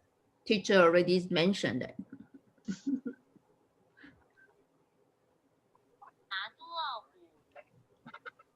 Should we take our break or? No, We'll give him a few minutes. We're scheduled to be here for another 23 minutes. So Oh, okay. Almost done. he tried joining and then he fell out of the room again. So Yeah. he may be having some internet issues. And So while could we're it be while we're- Corey, that there's too many people on the internet? Yeah. well, maybe where he's at, it's peak time. It's 10:38 p.m. So That's on a definitely- Saturday. Yeah. Asia is like that. So Venerable Kung Yin mentioned possibly doing, and we'll see how tomorrow goes, but instead of Saturday morning, do Sunday morning, Sunday evening. But we may run into the same issue tomorrow morning for all I know. Yeah, Sunday is a very busy time also. Do what? It's a busy time there also. People will go on internet. Yeah, and I'm sure there's a lot of people playing video games right now. Yeah, honestly, I would just imagine most evenings like that, because even during the week, people get off work, 5 or 6, and then you come home and you turn on Netflix, you play video games. I mean, even during the weekdays, I feel like just evening times, unless you have a really good internet setup, I don't know what apartment he's in or the bandwidth that everybody else in the building's using. But I would just imagine most evenings are probably pretty bad. But in the morning, everybody's at work, and that's why last night for us was so good, because nobody was. Could he call in and have Corey share the screen, his slides? Have somebody else share the slides and he calls in over the telephone? Yeah, that's the slide. All right, don't forget you're muted. Can you hear me now? Yep. Can you hear me now? Yeah, we can hear you. yes.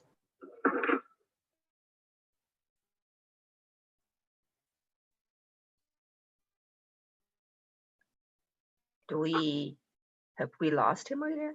Hello? Hello. Yeah, you hear me now? Okay. I put back the slide already.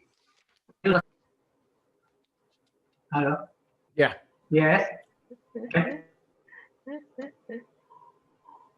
Yeah, that's the slide. Shall I continue now? Yeah, I please. was asked this question about the second verse, the Mangala Sutta has got 10 verses. The first verse about human relations. The second verse is about deciding in suitable locality to have done meritorious deeds in the past and to make the right resolution or to set oneself in the right course. The Pali word is Pecha Kata Punyanta. You want to ask about to have done merits in the past, isn't it? Pube means in the past. Kata Punyanta. Punya means merit. So kata punyata means merit that you have done. So this is one of the blessings. Here it talks about if a person has done meritoriousness in his past, actually it's a form of blessing because that meritoriousness will bring you to what you are today. So for example, if we are born intelligent, that is due to the merits in the past. If we are born handsome or beautiful, that is due to the merits in the past. So if you have all this endowment with you, all these are merit that you have done in the past, and therefore this is a form of blessings. Then, but that is not good enough. You have to think about your future. So your next future will be to set oneself in the right course. Okay. So the next one will be to set oneself in the right course. And you have to make resolution or the vow or a wish that you will always set oneself in the right course. Atas sama furniture. Okay.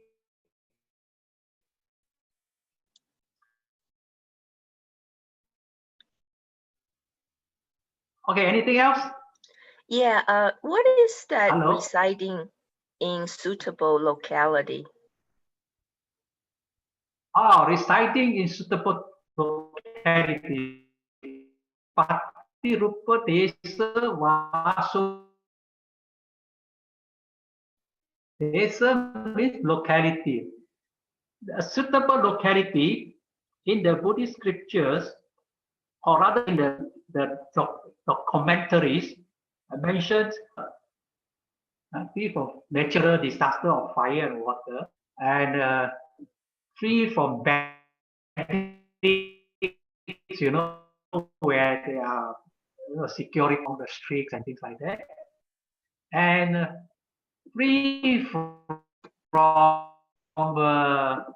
heavy taxation, Perhaps America is one. We have a heavy taxation, free from heavy taxations, or you have, we call it a bad governance. Okay, so if you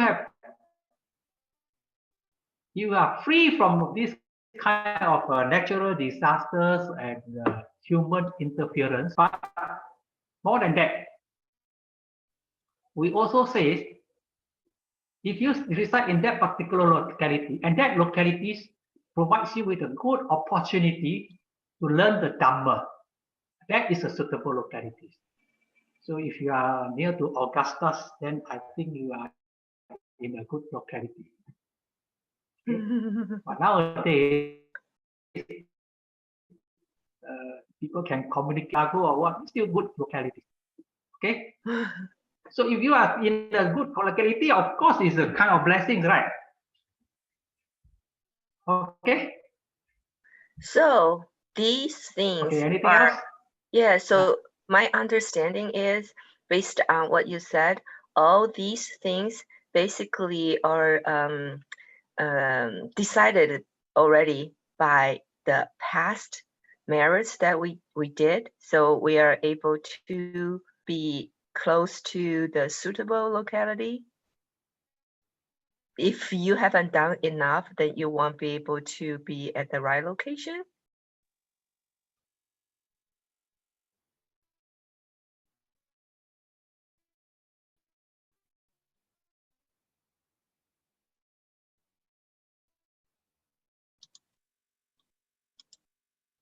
Okay, to set oneself in the right course, that is another blessing. There are three blessings here. They need not be connected, but they can be connected. So it does not, the place that you are staying now, if it is a suitable locality, of course you can say it is due to your good merit that you can come to such a suitable locality, but it's not necessary to be tied together.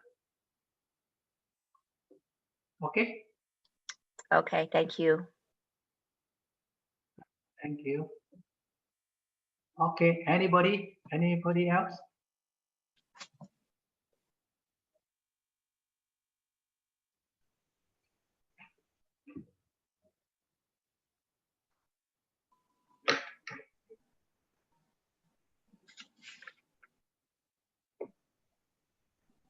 Anybody would like to ask any more question? If not, I will have to open another document to go to another chapter now. Yeah, I think we can move on. Just a note with the internet being the way it is, there's probably a delay between us talking and you hearing us. So just a heads up. Okay, I will open the next chapter. Okay.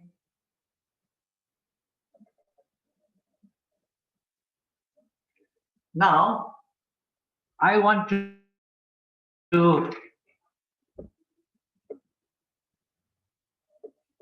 have a new share with you.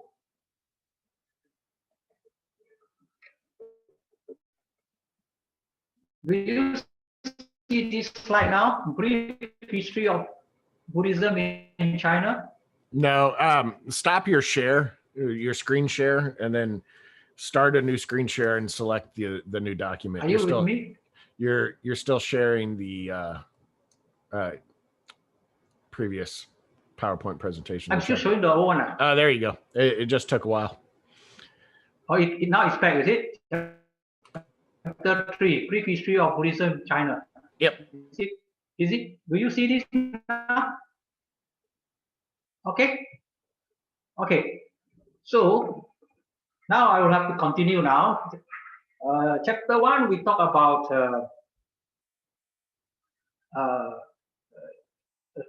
what is humanistic Buddhism, and then we talk about the pluralistic or the syncretic belief of the Chinese in the second chapter. Now I'm going on to chapter number 3, is to give you an introduction to the brief history of Buddhism in China. Because without understanding this brief history, it will be difficult to understand the humanistic movement in the later stage.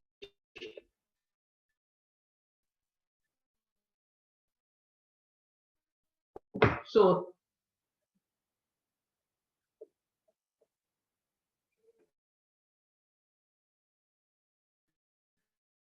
Lewis Hondos in China into 4.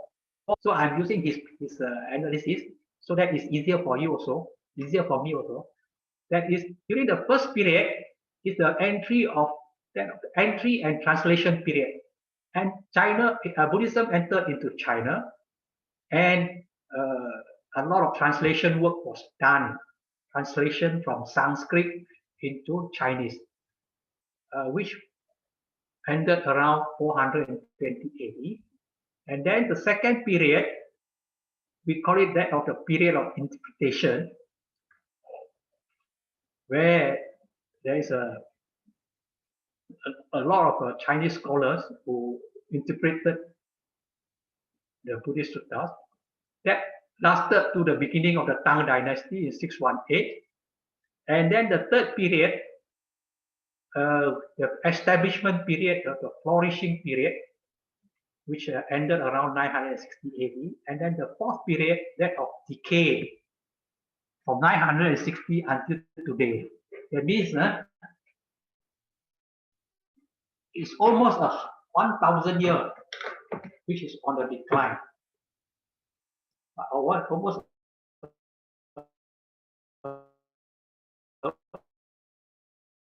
1,000 years to rise, 1,000 years to decline. So to talk about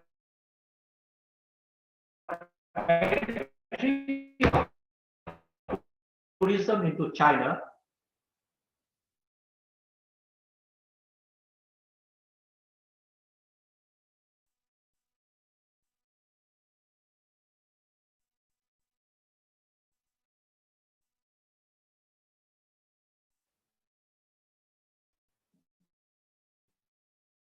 this is the map of India, where King and his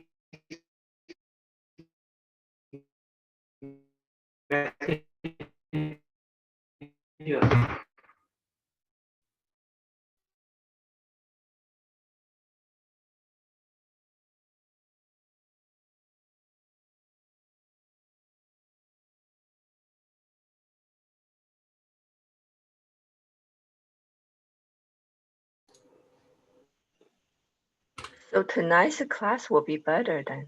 Yeah. We can see your screen, but your mic is muted. Oh, I'm sorry. No, not you. Oh. Obviously, I can hear you.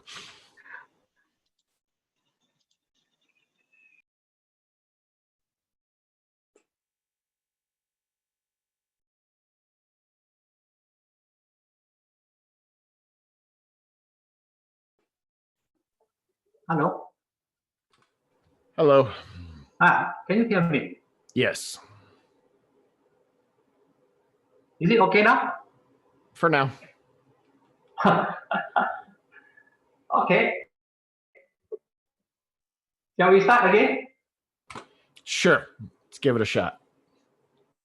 Okay. Okay. I was sharing with you we divided the history of Buddhism in China into 4 periods. The first period, the second period, the third period, and the fourth period. Now, the first period before the entry of Buddhism into China, I want to share with you the role of Asoka before entering into China. 300 years after the Mahaparinibbana, 300 years after the Buddha passed away, King Asoka convened the Third Buddhist Council. The Third Buddhist Council is where they compile the Buddhist texts. Normally, when we say compile the Buddhist text, we have the misconception that it was written. Actually, it was not written. It was not written. It was actually done verbally, meaning to say a group of monks, they would chant. That's why chanting become a Buddhist tradition, become a Buddhist practice. They would chant, and that is the oldest form of a computer, where you record down everything what you chanted, and a group of monks, say 20 of you chanted Mangala Sutta, another 20 of you chanted Sikalavara Suttas, and when you gather together, you chant what you memorize. Then when we are all together, then we know all about the suttas. So that was by the oral tradition. So King Asoka from the Ganges River here, North India, he sent his son Mahinda and his daughters Sanghamitra to bring the Dhamma to Sri Lanka. Then also to Central Asia, and then to as far as Athens and Alexandria. So about 200 BC, that is 200 years before the birth of Christ, actually Buddhism already reached Athens and Central Asia, Asia Minor, all these things. So that's why some people say Jesus Christ was once went to India and learned something and something. There's no historical proof, but I cannot rule out that possibility, because this vast area, this vast continent here, actually already one cultural block, the Greek and the Indian cultural block. So if Jesus Christ were to learn something from Buddhism, I'm not surprised. Okay, and in fact, in the Bedouins, the travelers here, they would have also learned something about Hinduism and things like that. In fact, India's influence was so strong that this whole of Malaya and Burma, all this area was all under Indian influence. We call it the period of Indianization in Southeast Asia. I'll share this with you so that you know that Asoka actually sent people to Central Asia. This is where he has got influence. Okay, he has got influence. Then Asoka influence reached Central Asia. And Qin Huangdi in China, Qin Huangdi, or we call it Qin Shi Huang or Qin Huangdi, he also ruled from 246 to 210 BC. And during the Third Buddhist Council, which was held in 250 BC, after the Third Buddhist Council, Asoka sent his missionary to Central Asia, and from Central Asia to have reached China. So it is said that 18 Indian samanas came to Xianyang, the capital, around 2177 BC to preach, but they were imprisoned by Qin Shi Huang. So if you look at the history, 250 BC, the Third Buddhist Council, and after that, Asoka sent his missionaries up to Central Asia. And then from Central Asia, if they were to travel by walking, or by camel or by horses, they would have reached China. And Qin Shi Huang, being a person who disliked all other systems of teaching, in fact, he burned all the books in China at that time. He was famous for his anti-Confucianist move. He burned all the books. So you can imagine if the 18 Indian samanas or Indian monks who came to him, he imprisoned them instead. This part of the history could be quite possible because in 250 BC, the Third Buddhist Council was done, and then the Qin Shi Huang actually, the monks came around the same a few years later to reach Xianyang. Okay, and then we also know during the time of Han Wuti, this Zhang Jian was one of the earliest diplomats. He has gone to places in Central Asia, present-day Tajikistan, and so on, around 163 BC. And also was a record that a statue was brought to the emperor in 122 BC. So from here, all these things, we can more or less say that actually Buddhism reached the western part of China today. Today, the western part of China, in the ancient days, the Central Asia, actually in as early as 217 BC, or just a few years after Asoka. Okay, but this part of the history is not recognized, not accepted, because generally recorded in Chinese history, Buddhism arrived in China around the 1st century AD. Now, why this is so is because we call it the first period.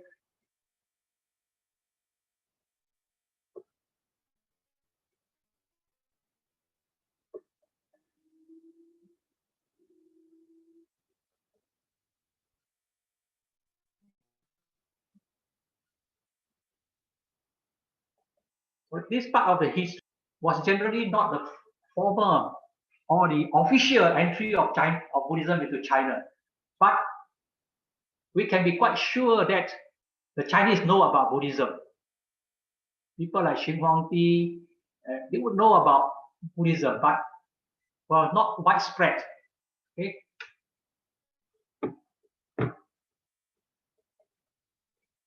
So now the actual entry period officially is around 61 or 62 AD. So today, if you talk about official history of entry of Buddhism into China, we always begin with Han Mingdi, the Han Emperor Han Mingdi, who in 1961 or 62 sent his envoys, 18 envoys to India, and fetched back 2 monks, Kassapa Matanggar and Dhammaraksa, to his capital. Now, this part of history is very interesting because Buddhism actually was invited into China. Buddhism did not force its way into China. The religion was not brought into China by war. It was invited into China. And um,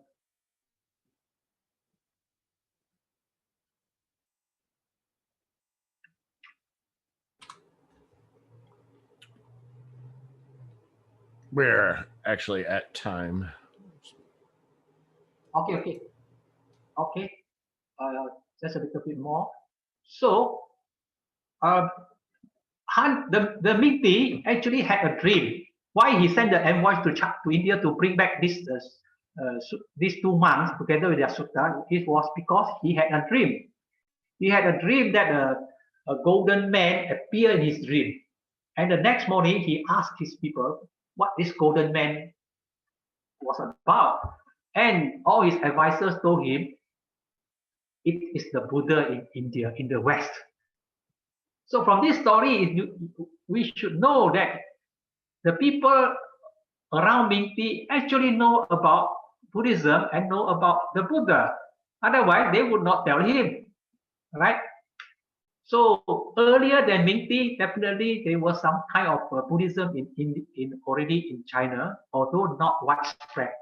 Because in the ancient days, any regions that would flourish must be under royal patronage.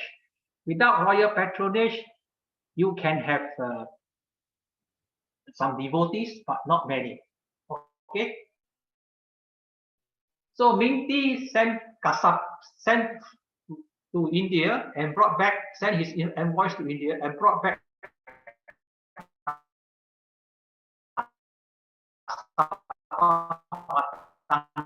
and Dharma Raksa, and built the temple of White Horse.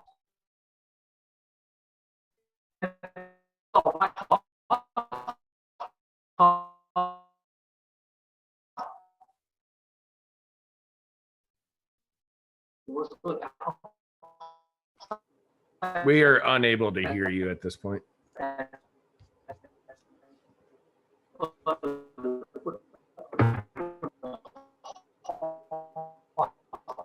We can't understand you. White horses carry the spear. We haven't been able to hear you for a couple of minutes, Chu Hong.